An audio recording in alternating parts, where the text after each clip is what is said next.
Bonjour et bienvenue aujourd'hui sur le golf de Chiberta pour les séries digitales de Rééduca. Nous allons parler aujourd'hui de golf dans le cadre de Un sport, un jour, un kiné. Je suis accompagné de Julien Mercier, enseignant de golf ici au Pays Basque. Dans un premier temps, l'épaule avec pas mal de pathologies dans le golf sur l'épaule, des microtraumatismes répétés sur l'épaule. Julien, est-ce que tu peux nous dire toi ce que tu recherches techniquement dans une épaule de golfeur? L'épaule du golfeur, elle doit être mobile sur ce plan-là. Et après, quand on vient en rotation, qu'on ait de la stabilité surtout. Donc on va rechercher dans nos bilans de la mobilité et de la stabilité pour éviter les blessures. Nous allons voir le test du 90-90, c'est un test TPI. On va tester la rotation externe d'épaule. Donc épaule à 90 degrés et le bras va s'amener, l'avant-bras va s'amener vers l'arrière pour une rotation externe.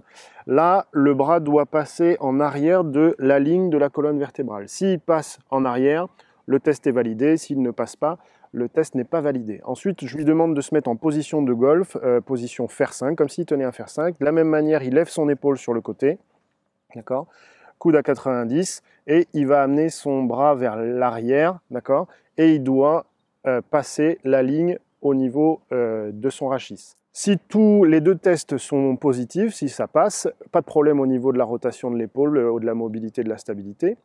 Si dans les deux cas ça ne passe pas, je vais aller tester ma mobilité et ma stabilité. Et par contre, si ça ne passe pas en position de golf, c'est la position de golf qui influence la mobilité de mon épaule, donc il va falloir que je teste tout ça. Dans le bilan de l'épaule en actif et en passif sur le terrain, nous avons pu voir des manques de mobilité au niveau de l'épaule.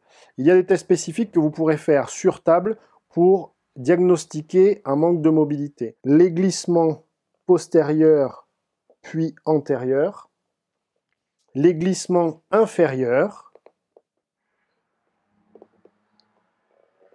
puis les glissements inférieurs en abduction d'épaule, et ensuite les rotations externes et rotations internes. On va regarder la quantité de mouvement entre la rotation interne et la rotation externe. Qu'est-ce qu'on cherche dans ces tests spécifiques? On cherche l'évaluation de la douleur. Est-ce que la douleur est reproduite lors de ce test spécifique? Est-ce qu'on module la douleur en répétant les mouvements? Et est-ce qu'on a une diminution de la quantité de mouvement? Est-ce que c'est hypomobile ou est-ce que c'est hypermobile? Tout ça nous renseignera sur des dysfonctions au niveau de l'épaule. Au golf, les pathologies d'épaule peuvent venir de dysfonctionnements au niveau de la gléno-humérale ou de l'acromioclaviculaire. Pour mobiliser la clavicule, on peut faire des mouvements antéro-postérieurs de la clavicule en poussant la clavicule vers la table ou en la tractant vers le plafond. On peut aussi mobiliser l'épaule en fixant la clavicule et en mobilisant l'épaule de haut en bas. De la même manière, ce que je recherche dans ce test, c'est l'évaluation de la douleur. Est-ce que ça reproduit la douleur ressentie habituellement par le sujet? Et est-ce que je module les symptômes en répétant cette mobilisation? Et est-ce que j'ai un manque de mobilité, donc une hypomobilité, ou alors un excès de mobilité, une hypermobilité? C'est ce qui va déterminer le bilan de l'acromioclaviculaire. Dans le cadre du bilan de l'épaule, je vais tester chez le golfeur la flexion active de l'épaule. D'abord, en actif, donc Julien, tu vas monter le bras devant toi et je vais regarder l'amplitude de la flexion active. Normalement, je dois avoir 170 degrés. Moi, je gère les compensations pour éviter que le corps tourne. Ensuite, je vais faire une flexion passive. Donc Julien, tu me laisses faire et je vais monter ton bras et tester en passif ce que ça donne. Chez Julien, pas de problème, en actif et en passif, on a 170 degrés de flexion d'épaule, donc pas de souci. Si jamais il y avait un déficit en actif, ce serait certainement le contrôle moteur qui serait déficitaire, les muscles autour de l'épaule qui seraient déficitaires, et je testerai ensuite en passif. Si également j'ai un manque de mobilité pour aller jusqu'à 170 degrés, j'ai aussi de la mobilité articulaire. Si j'ai pas de souci en passif, c'est uniquement le contrôle moteur et les muscles autour de l'épaule qui sont déficitaires. Dans le bilan de l'épaule, un test de contrôle moteur qui va demander au sujet, je vais demander au sujet de venir toucher le haut de l'omoplate avec sa main en passant par la tête. Donc là, pas de souci, Julien trouve bien le point et il revient. Et ensuite, je lui demandais de passer par les lombaires et de toucher la pointe de l'omoplate. Donc là, on voit que Julien cherche un peu plus le point avec une rotation qui est un petit peu déficitaire. Donc ce test-là, je vais le comparer des deux côtés. Je vais voir s'il y a un bon contrôle moteur, comment se fait le mouvement et surtout, quelle est la mobilité de son épaule. Est-ce qu'il est capable de le faire ou non, d'aller chercher ce point. Je vais évidemment comparer des deux côtés et je vais améliorer le côté qui est déficitaire. Dans le cadre du bilan de l'épaule, nous allons tester en flexion active l'adduction et l'abduction qui sont importants dans le swing de golf. Donc je vais te demander, Julien, d'amener ton bras devant toi. Je gère les compensations pour pas qu'il y ait de rotation du tronc et tu vas amener ton bras devant toi en adduction. On doit avoir 45 degrés de mobilité, puis en abduction, 90 degrés de mobilité par rapport au départ. Ensuite, je vais tester en passif. Donc là, Julien, tu me laisses faire. Je monte ici et j'amène le bras en adduction, puis en abduction. Chez lui, et si on a ces mobilités, pas de souci, la mobilité est bonne sur l'épaule. Si en actif, je n'ai pas cette mobilité, c'est certainement un problème de contrôle moteur et de stabilité autour de l'épaule. Si en actif puis en passif, on n'a pas ces mobilités, je vais aller bilanter un petit peu plus la mobilité de son épaule et ce sera quelque chose à travailler au niveau du contrôle moteur et de la mobilité.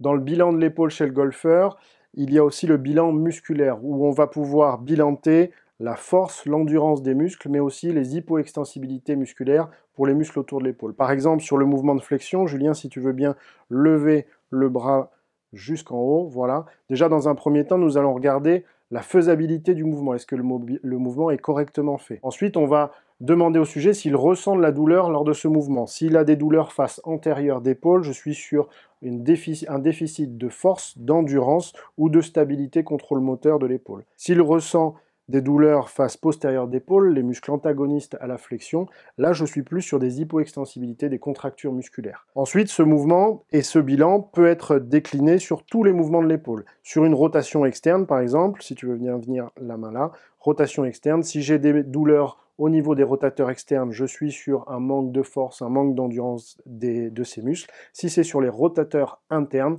là je suis plutôt sur une hypoextensibilité des rotateurs internes. Donc vous pourrez évaluer au niveau musculaire l'ensemble des muscles autour de l'épaule et savoir si vous avez des muscles plutôt hypoextensibles ou s'il manque de force lors du mouvement. Alors Julien, tu vas te mettre de dos à moi, le club dans le dos, voilà. Donc là, Julien va tracter le club vers le haut. Cette main-là qui est en bas reste passive. C'est la main qui est en haut qui est active. Donc là, on gagne en rotation interne et flexion ici de coude pour aller gagner en amplitude. Ensuite, c'est la main du bas qui va tracter ici.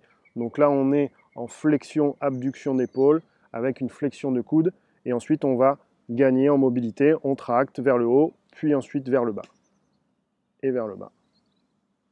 Donc ça, c'est un bon exercice qui peut servir aussi d'échauffement pour le golfeur et évidemment à faire dans l'autre sens.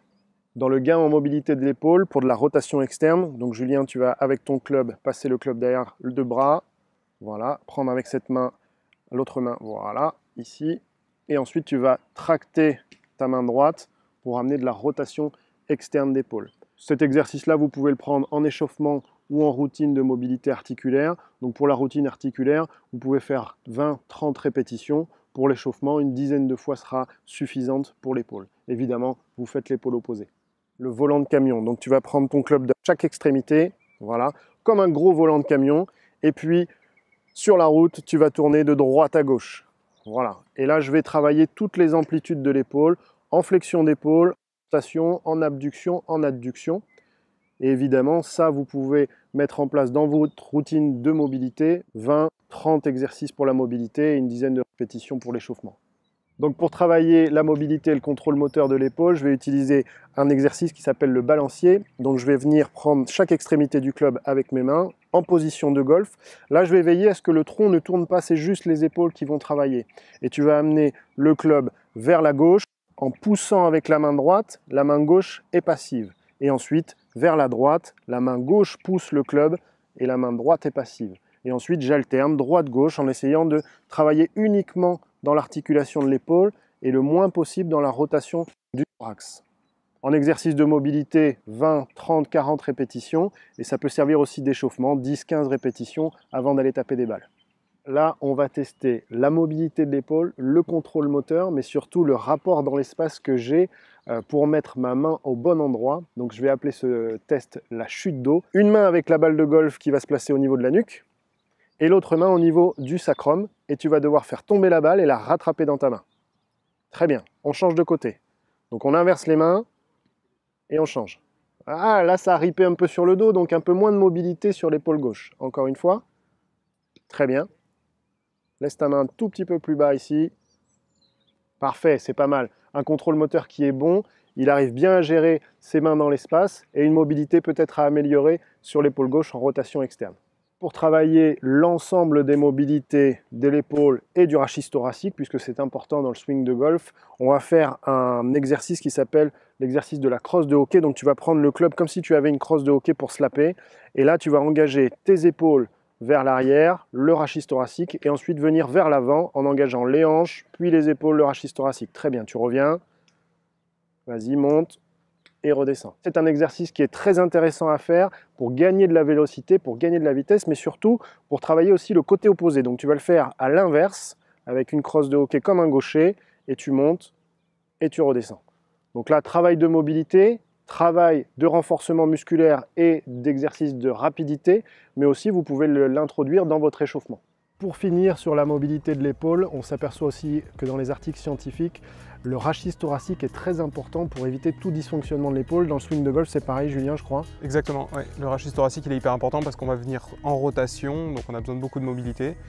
Et c'est pas seulement s'entraîner au golf et faire des swings qui vont nous permettre d'être meilleurs, c'est aussi travailler la mobilité de son corps. Et donc travailler physiquement, travailler la mobilité pour améliorer le swing de golf, c'est ce qui va être important.